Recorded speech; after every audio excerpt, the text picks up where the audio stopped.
আসসালামু আলাইকুম। আমার চ্যানেলে আপনাদের সকলকে স্বাগত।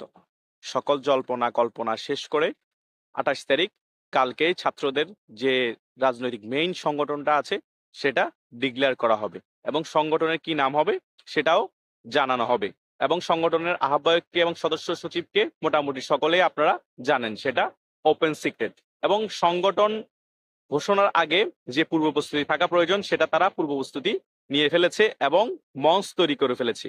সেখানের মধ্যে বাংলাদেশের অনেক রাজনৈতিক দলকে দাওয়াত দিয়েছে। সেখানে ৪ লক্ষ মানুষের যাতে সমাগম হতে পারে সেটারও তারা ব্যবস্থা করেছে। সেখানের মধ্যে বিএনপির মতো বড় দলকেও স্বাগত জানিয়েছে। এটা বাঙালি ভাষায় একটা প্রবাদ আছে, পেট ভরি খাওয়ায় ফিট ভরি কিলে দেওয়া। মানে বিএনপিকে তাদের একটি রাজনৈতিক দল করবে, সেখানে দাওয়াত দিয়ে নিয়ে যাবে এবং কিছুদিন পরে বিএনপির সাথে গ্রুপিং শুরু করবে। কারণ তারা তো আর বিএনপির সাথে জোট বাঁধবে না, তাই না? নির্বাচন করতে হলে তো বিএনপির সাথে গ্রুপিং করবে। আর বিএনপিকে প্রতিহত করার জন্য যা করার তাই করবে। বিএনপি যখন রাজপথে তাদের বিরুদ্ধে নামবে এবং এই সরকারের বিরুদ্ধে নামবে, তখন বিএনপিদেরকে মামলা হামলা দিয়ে কোণঠাসা করে ফেলবে, যেমন আওয়ামী লীগকে করেছে। তো এখন ভালোই ভালো মানে সমাগম দেখানোর জন্য বিএনপিকে জাস্ট ফর্মালিটি রক্ষা করার জন্য ফর্মালিটি তাদেরকে দাওয়াত দেওয়া, তাছাড়া আর কিছুই না। তাদের যে ছাত্র সংগঠনটা খুলেছে কালকে মধুর ক্যান্টিনে, সেখানে কি পরিস্থিতি ভয়াবহ হয়েছে দেখেন নাই? ছেলে মেয়ে মিলেমিশে একাকার, ছেলে মেয়ে একেকজন একেকজনকে মেরে একাকার করে ফেলেছে। এটাই হচ্ছে তাদের রাজনৈতিক দলের অবস্থা। এখন আমার চিন্তা হচ্ছে কালকে যে মেইন রাজনৈতিক দলটা হচ্ছে সেখানে কি পরিস্থিতি হয়। ছাত্র সংগঠনের যে এই পরিস্থিতি, মেইন সংগঠনের তো আরো খারাপ পরিস্থিতি হবে। আরো বলতেছে ৪ লক্ষ মানুষের সমাগম হবে। ৪ লক্ষ মানুষের জন্য প্যান্ডেল করা হয়েছে। এখন ৪ লক্ষ মানুষের জন্য প্যান্ডেল করা হয়েছে, সেখানে যদি কোনো রকমের ভেজাল লাগে, কোনো রকমের মারামারি লাগে, তো কি মেসাকার অবস্থা হবে।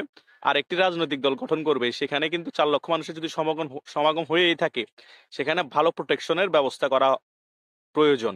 Police, army, BDR. তা না হলে এখানে যদি গ্রুপিংগত কারণে কোনো ভেজাল হয়, তাহলে অনেক মেসাকার অবস্থা হয়ে যাবে। আরো অনেক দলের রাজনৈতিক লোকদেরকে ওরা আমন্ত্রণ করেছে। তাই সেখানে ভালোভাবে আইনশৃঙ্খলা বাহিনী যারা আছেন তারা ভালোভাবে পদক্ষেপ নিয়ে থাকবেন। তা না হলে ওইখানে হয়তো কোনো কারণবশত ভেজাল হতেই পারে তাদের গ্রুপিং থাকার কারণে। আর তাদের রাজনৈতিক দল কালকে গঠন হওয়ার পরে সারা বাংলাদেশে কি পরিস্থিতি সৃষ্টি হয় এবং ১ মাসের মধ্যে তারা কি পদক্ষেপ নেয়, তাদের রাজনৈতিক দলের কি ভবিষ্যৎ এবং রাজনৈতিক দল কতটুকু আগাতে পারে বাংলাদেশের মতো একটি দেশের মধ্যে। আগেও এরকম দল হয়েছে, তারা বেশিদিন টিকতে পারে নাই। ১-২ বছর, ৪-৫ বছরের মধ্যে ভ্যানিশ হয়ে গিয়েছে। এই রাজনৈতিক দল আসলে টিকতে পারে এবং নির্বাচনে কি ফলাফল করতে পারে সেটা নির্বাচনেই দেখা যাবে। বিগত আগের দলগুলা নির্বাচন করেছে কিন্তু একটি আসনও পায়নি, হয়তো ১ টি বা ২ টি আসন পেয়েছে, এরকম ছোটখাটো যেসব দল হয়েছে। এই দলটা কি ছোটখাটো থাকে? না বাংলাদেশের বৃহৎ কয়েকটা দলের মধ্যে একটা হয়। আর নির্বাচনে কয়টি আসন পায় এবং বিএনপির সাথে প্রতিদ্বন্দ্বী করে এবং আওয়ামী লীগের সাথে প্রতিদ্বন্দ্বিতা করে কি টিকে থাকতে পারে কিনা। সাথে জামাত ইসলামীও আছে। কিন্তু জামাত ইসলামী আর ওরা তো মিলেমিশে একাকার হয়ে আছে। ধন্যবাদ সকলকে।